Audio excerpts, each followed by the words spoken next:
Hey, Steve Saretsky here. Wanted to put together a video here, for you for the long weekend, Canada Day coming up. But I wanted to summarize a few things that I'm seeing in the Vancouver real estate market, and then a couple recent developments. Obviously, the Bank of Canada, as well as a new provincial government here in BC, which is a couple significant changes coming up in the works. So I wanted to touch base on that and put it all together for you and sort of provide you with a little summary this week with I find have been some pretty substantial moves, some things that I'm seeing in the market. First off, if you haven't seen it, there's a video I did with BNN a couple days ago. There'll be a link to that at the end of this video.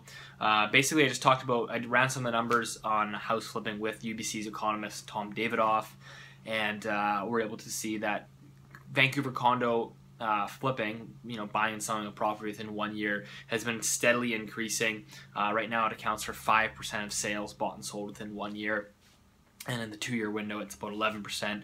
And we've seen that number, drastically climb over the last couple of years. Still below 2007 peak. So again, that sort of tells me there's probably still some room to go in terms of people looking to house flip. I think there's definitely still a window to do it if you have someone that is maybe looking to capitalize in this crazy market that has a little bit of appetite for risk. I think there's still some room sort of quickly get in and get out.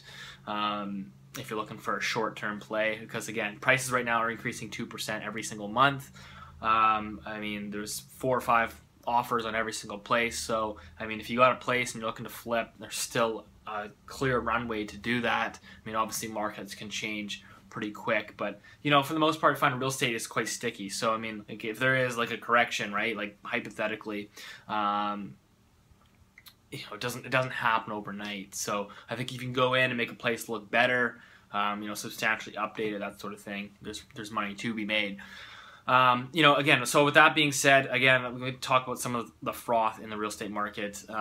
Just looking at some of these multiple offers, again, for me, working with a lot of buyers, primarily, it's a nightmare out there. It's particularly for first-time buyers that they don't have the capital. They're competing with not only speculators, foreign investors, people that are downsizing out of $1 million in cash. They simply can't compete. You're asking them to go in basically subject free. We've seen a huge return of subject free offers, and it's a nightmare because you're encouraging a first time buyer that maybe only has 10% down to jump in multiple offers and to go in subject free, no financing. There's a lot of risk involved, but it's like, where do you draw the line? It's like, hey, if you want this place, this is what you need to do. But at the same time, it makes a lot of people uncomfortable, and rightfully so. But that's just the nature of the game, because people are just, again, I think people have sort of lost their minds in terms of some of these prices that I'm seeing. Again, you have to win in multiple offers. To win, you have to generally, obviously, you have to be the highest offer, but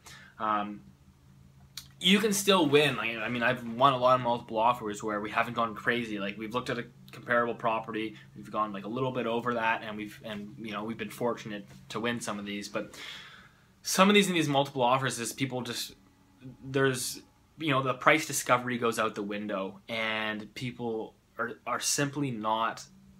I don't know if they're not doing their homework. I don't know if they just get extremely emotional and they're just willing to pay anything. But some of these prices, again, I lost in a multiple offer last night in Mount Pleasant. But this is a building that had sort of rain screen issues. And again, in a slower market, people would have done a lot more due diligence, building inspections, etc. I definitely wouldn't be getting multiple offers. But this place ended up getting 4 or 5 offers. And you look at the last comparable sale, and that was, I think, it was in February for this building. And you look at it, okay, well, this unit is literally identical. So if you extract that price per square foot today, this is what the unit should sell for. This unit should sell for. And then you go, okay, so we're looking at February. So we added, March, April, May, June. So that's about 4 months. Prices have been increasing at about 2.2% a month. So you sort of add on, 8% on that, and you go, okay, well, this is probably what it should go for. Now, granted, there's multiple offers. People can get a little bit crazy. Let's add a little bit more on top of that to make sure that you get it. And again, and you come in subject free.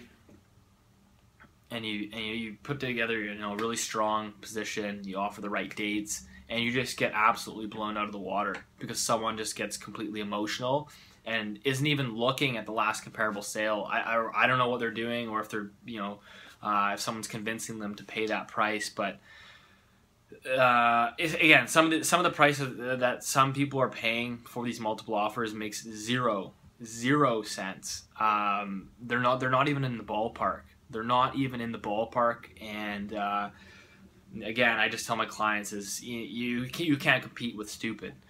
So all you can do is sort of carry on and look to the next one. I mean, again, like I said, you look at the comps, you say, you know, okay, you really want this place, you got to pay a little bit more. But again, it's hard to, for me anyways, that's hard to encourage people to say, hey, you should pay this price to make sure that you really want it. More like you're basically like paying $50,000 or $100,000 over the next closest offer. Like it's not even close. So again, I think that some of these people are just getting extremely emotional.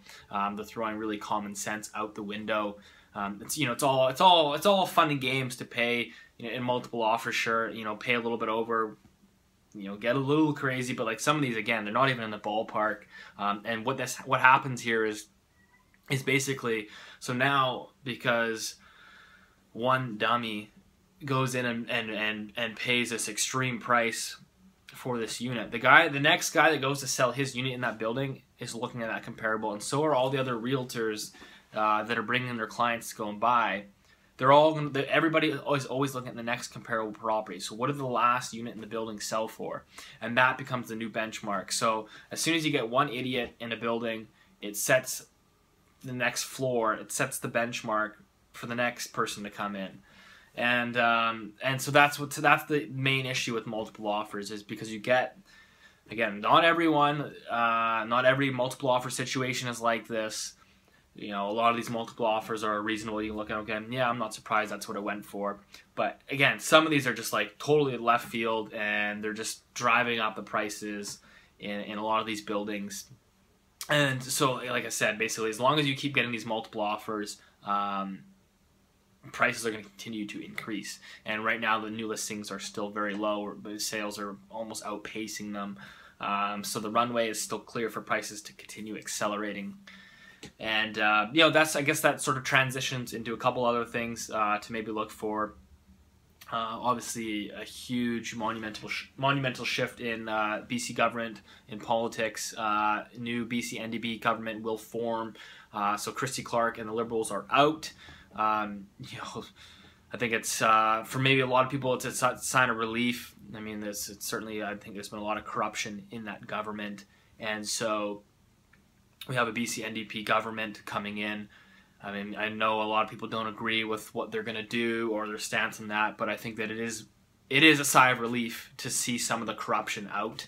I don't like politics in general. I think it's, you know, it's a lose-lose, whoever is really in power. I just think a lot of them are quite frankly incompetent, but you know, that's where we are. So people will ask, well, okay, people think that you know, the NDP coming in, that it's that's it. You know, correction's happening. It's a big, massive crash. You have to take a step back and really think about this. Again, housing is almost like a federal thing, and I wouldn't be surprised for the federal government to sort of come in and step over them. Even though the NDP and the Greens have talked a lot about the housing stuff, which I'm going to touch on, there's no guarantee that they actually implement these policies. Again, politicians are mostly all talk, little action, and when your economy is so dependent on real estate, when you have so much debt in the system, and you know, everybody's wealth is tied into real estate, when you start coming in and adding taxes and going at the market like that, it's not very favorable and doesn't get you reelected. So you have, like, again, I think that if the NDP actually goes in and implements some of the policies that they're talking about, it will certainly have a cooling effect on real estate. Maybe more than a cooling, I don't know, right? But I'm just saying, like, everybody's jumping to conclusions. We don't even know what policies they're going to implement, how long they're going to take, that sort of thing. What they've basically talked about, and I think probably the first thing that they will do, if they do anything, is a 2% property, it's a speculation tax, essentially. So it's really targeted at foreign investors, people that don't, people that maybe own real estate here, but actually aren't working here and paying income tax. So it's a 2% tax. If you don't file a BC income tax, you will pay 2% on your property's value. So of course, if you own $1 million house, you're paying $20,000 every single year. So I would say that if that gets implemented, to me, that is more damaging than a 15% foreign buyers tax, because there's not really, I don't know, maybe there's loopholes, but to me it seems like it's much more bulletproof than a 15% foreign buyers tax that strictly only goes at passports, because again, a lot of the people that are buying here already have permanent residency or Canadian citizenship, but they're just funneling money in from overseas. So yeah, I mean, obviously if the BC NDP get in, well, they're in, but if they actually implement the policy, so we don't know, I'm not going to speculate on we don't know.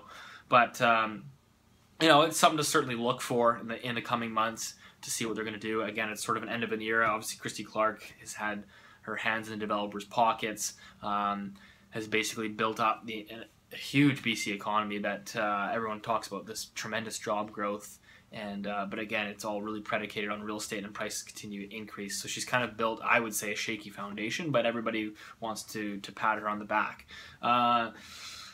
And then that sort of leads, I guess, to the last point. I'm going to wrap this up. Is the Bank of Canada has talked about interest rate hikes. Again, this sort of confirms to me, I mean, all the data that the Bank of Canada should be looking at, or normally looks at. They have a 2% inflation mandate, CPI.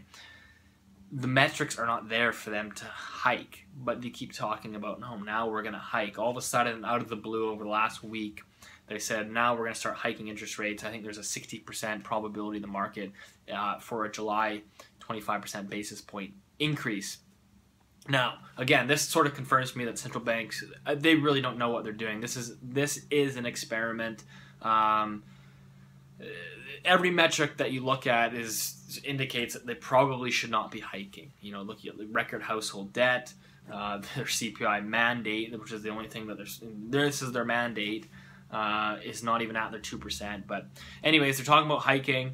I think they might, if they do hike, they might get away with a couple hikes before. I don't think they'll get too far on that, but that remains to be seen. So there's a lot of things that it's crazy to think was even the Bank of Canada coming out and talking about interest rate hikes, just mentioning like, well, maybe we're going to kind of think about it, and that's already increased massively over the last week. The Canadian 5-year bond yield, just from the Bank of Canada Governor Stephen Pallot's opening his mouth, has increased the Canadian 5-year yield on the government bond, and that is directly tied to the 5-year fixed interest rates, mortgage rates, 5-year fixed mortgage rates. So, obviously that starts to shift up mortgage rates. Of course, if they hike, I'm sure those yields will increase as well. So, again, it's sort of the continued, there's sort of the pros and cons. We're seeing a lot of speculation. It looks like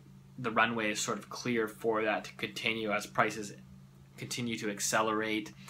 New listings have not picked up at all. So there's definitely room for prices to continue growing. Again, as long as we have those multiple offers, I would expect prices to continue to increase.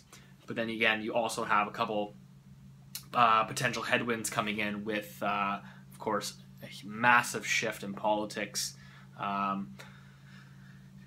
government that has put a large emphasis on taxation of real estate. I mean, let's be honest, they're going to tax it, and a lot of these governments are going to be in the next couple years for sure, not only in Vancouver but globally, are going to look for real estate as a taxation play. And that coupled with maybe the Bank of Canada hiking, there's a couple headwinds. So it'll be very interesting to see how it plays out. I don't obviously make any predictions because I think this is just one massive experiment, not only with central banks, but governments. What do they actually need to come in and do? That's basically all I got. And if you're competing in a multiple offer, please don't get stupid. Stop running up the prices of these buildings, okay? Do your homework, pull up some comparable sales. If you don't win it, move on. Again, it's driving me nuts. Anyways, I'll talk to you soon. If you haven't already, hit subscribe, and you can watch this video I posted here with me on BNN the other day. All right, take care.